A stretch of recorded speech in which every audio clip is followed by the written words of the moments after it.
is Sarah, and I started seeing a chiropractor when I was pregnant with my daughter Sophia. I would say that my delivery and my birth process was a lot better because of the chiropractic care that I received. And then right after, I was able to bring my daughter in and get her adjusted so that she didn't have any problems nursing and she could sleep through the night a lot better, because after going through the hard experience of the birth for her, she was able to get her spine aligned correctly. Since then, anytime something has come up,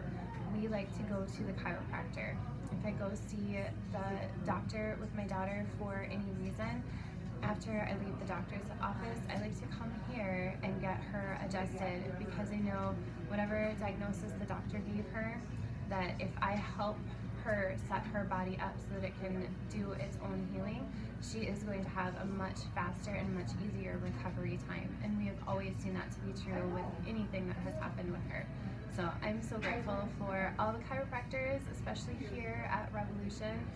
who have been able to help my daughter get her body set up so that it is constantly in a state of healing and thriving and growth, and she doesn't have to be trapped in whatever is going on with her because of a misalignment of her spine, or just having an immune system that's not able to fight off everything it's exposed to. So that's my story, and I hope it helps you.